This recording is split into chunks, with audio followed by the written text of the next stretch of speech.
soo dhaca sida la isla wada qiray qoxontiga waxa dhala wada haystiyo qaxa iyo dhibaatiyo qalalaha soo dhaca qof kastaan noqon kara qadar gaar maahe أنا نقوم كرا قدر كرماهي وليقا قورسن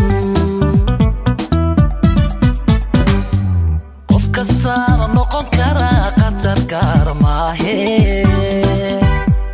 الله قف كستانا نقوم كرا قدر كرماهي وليقا قورسن qorshayaasha jira iyo aynu ka tilmaamaye daryeelkooda qeexane waa inaan qadarina qorshayaasha jira iyo aynu ka tilmaamaye daryeelkooda qeexane waa inaan qadarina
qorshayaasha jira iyo aynu ka tilmaamaye daryeelkooda qeexane waa inaan qadarina